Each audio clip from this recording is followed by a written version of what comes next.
All right, and welcome to stage one of this month's Zwift race series. It's the 4x4 race series, the regular race today, and the route is the rolling Highlands. I'll flash the mini map thingy up on the screen here. I haven't reconned it. I'm not even sure if I've ridden it before. The only thing I really do know about it is that there's not a whole lot of flat. Mostly undulations, downhills and uphills. Doesn't seem like there's any major climbs, and if anything, probably some short, sharp kickers, which I'm good with. What else to say? Today's rage race day. I'm frustrated and a little pissed off with my recent performances coming out of the Paz Racing Gravel Series. I can feel your anger. It gives you focus, makes you stronger. What I should be doing is focusing on some structured workouts and some higher intensity climb stuff. But I'm limited in terms of time. My workout schedule has been all over the map the last 2 weeks. I need some high aerobics. So here we are. We're in a Zwift race instead, of course. Only a few days removed from the last one, so maybe not the greatest of ideas body-wise and where my legs are currently at. That said, like I said, I'm angry. So this could go really, really well or really, really poorly. Just do it! No way to tell until we get into it. That's about it for the intro. I'll jump ahead here and skip ahead right to the start line. Now, naturally, some of this is in jest, and when you do start moving into higher race categories with better, more experienced, probably stronger riders, there's naturally going to be some frustration as you start to grind it out again instead of competing for podiums. Slower start, but I still managed to jack my heart rate to 140. And I've been keeping an eye on my heart rate the last few races, and with the higher race category, I'm naturally running at a higher beats per minute, and it's proving somewhat to be my undoing as fatigue starts to set in later in the race, and you'll see that in this one as well. I don't recognize any names. Oh, Brian Haddell, he's a buddy of mine. Kinda. Zwift friend, anyway. That's kind of cool. Yeah, we throw each other the thumbs up often. He's on probably almost as much as me. As I said in the last video, I'm starting to more and more see names that I recognize when I enter into these groups, which I guess is more indicative of, the people that you kind of follow as you're coming up the ranks. That's rare. I'm spinning out in the draft.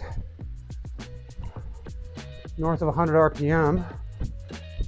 Still gotta give it a little more. All right. As we progress through the lead-in, my heart rate's manageable, the pace is manageable, but I still have this problem where I seem to sort of find myself between the 13th and 14th gear, trying to find that comfortable cadence to roll with the rest of the group. All right, we got somebody trying to peel us away. And despite some minor and small surges, nothing really happens during the lead-in, and really it doesn't kick up into higher gear until we enter into this first small, gradual climb. So I'm trying my best to slingshot the group.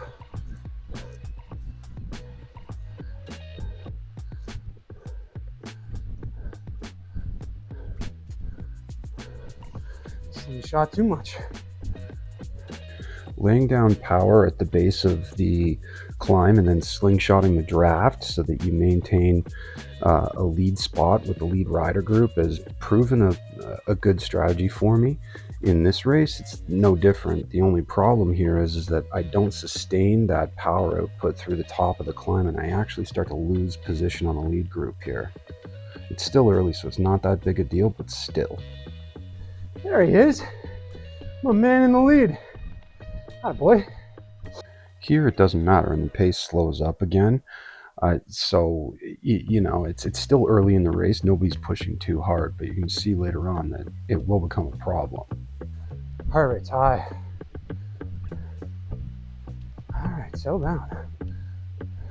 I mentioned heart rate management earlier, and here you can see where the effect of a higher heart rate starts to compound. I'm, higher heart rate, 150 area, and the pace is now picked up to an average wattage of 260 watts. We're gonna take off on the climb.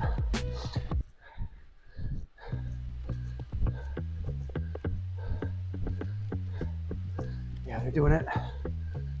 It's right here where we see the first legitimate and sustained attack of the race. Frankly, I'm slow to react to it, and in truth, I think I'm dangerously close here to getting spit off the back and dropped by the lead group. Hadel should be coming up shortly. Yep, there he is. He was reading the same tea leaves as me, and he lays down his own power to try and catch up with those leaders and make sure that he maintains a solid position. I do the same when we eventually catch up. It's not that big a deal again because it's still early, but nonetheless, still too slow to react. All right, we're good. Meanwhile, having to put in the dig has witnessed my heart rate once again jacking itself up to about 160 beats per minute, and the pace is now increased an additional 10 watts to 270 watt average. I'm looking for a respite wherever I can find one at this point. Oh, yeah. I do get that respite via a draft boost. First time I've actually witnessed the effects of a draft boost actually being beneficial and allowing me for more of a recovery. All right. Not bad for a first lap. It's still a test. 263 watt average for me so far. That's high. Now the average wattage and even my heart rate is still manageable. I'm still very much well below threshold here as we enter into this the first go around at this kicker. I played this fairly well. I knew what I wanted to do. I wanted to come in with some heavy power and then only stand up when I hit the red sections, just to try and pace it with the leaders in this group as much as I can. Again, though, I run into the same problem here in that I don't hold that power. I don't keep it laid down consistently enough, and you start to see some of the leaders of the group kind of take off and sail away a little bit. Again, still a first lap. Not a major concern. Something I can make up, but a problem nonetheless, in that I'm losing position at these key spots, which will be deciding factors on the second lap of the race.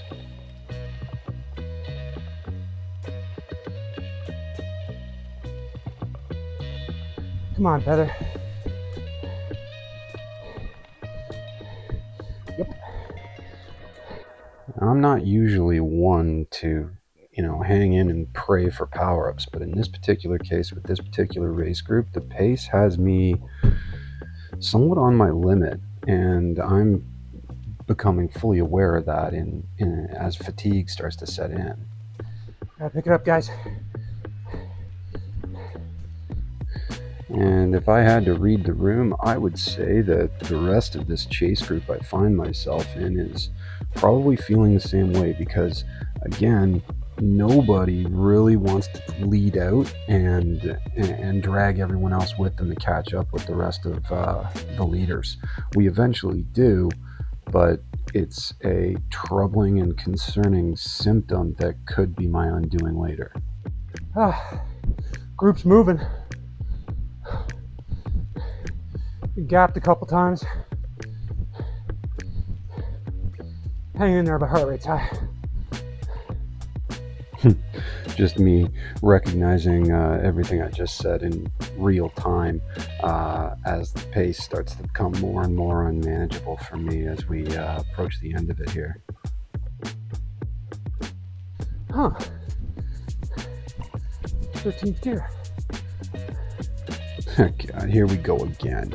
Heart rate sustained in the 150s, average wattage 264. My brain's starting to check out here, and I start to think that I've found some sort of a new sweet spot in gear 13, pushing a cadence north of 100, which is really only serving to sustain that higher heart rate as we come into the more critical parts of the race. It's just more of the same for me. I lack the ability to think straight when I start to get really fatigued. 13th gear, higher cadence, but not as strenuous. Go figure.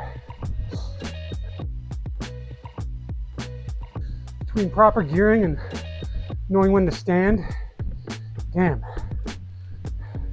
It's true, finding that proper gear and knowing when it's the right time to stand up on the pedals, because I really don't do that enough, is still a challenging issue for me that I'm going to have to fix real quick if I want to be competitive with this rider category. Hide in the draft. Pace it.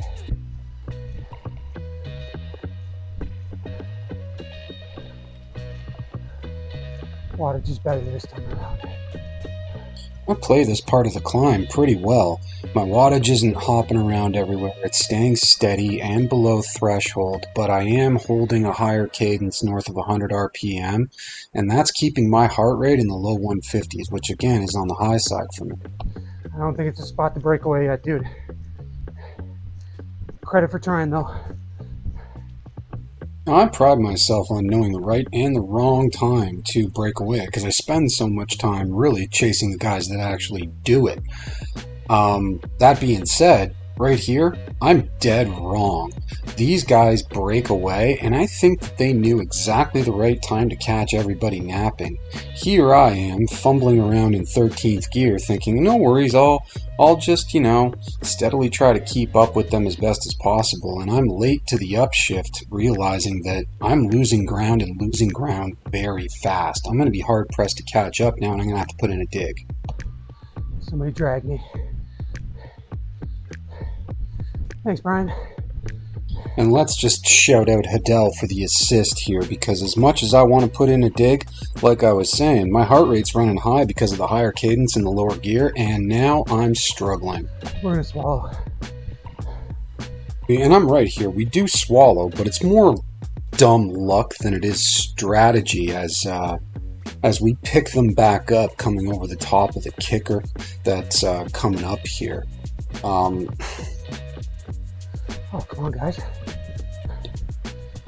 It's tough because, again, with this rider group and the pace we're running at, it's really everybody's just waiting for somebody else to take the lead while the leaders take off and increase their lead further.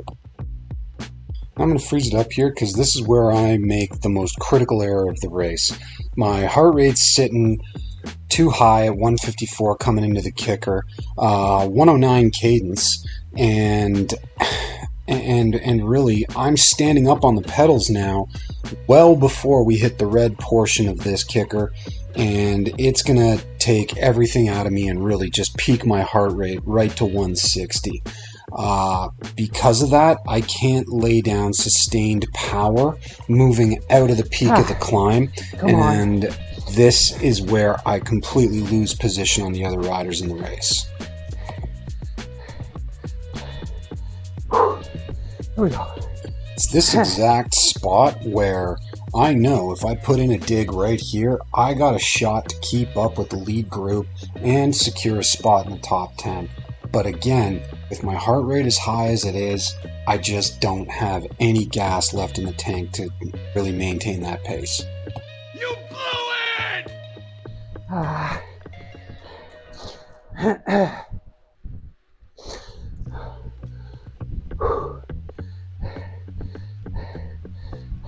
And just like that, at the most critical part of the race, I'm spit off the back and left to battle for a top 20 spot, whatever I can muster towards the end. Yeah! Come on! Ah! Ah! Ah! Ah! Well done, Brian. Top 3, baby. Well done. Again, some credit goes to Hidell there. He played this exactly the way I wanted to play it and ended up securing himself a third place podium spot. Good on him. Me, on the other hand, well, me, I'm a different story altogether, aren't I? Lay down. Ah, holy shit.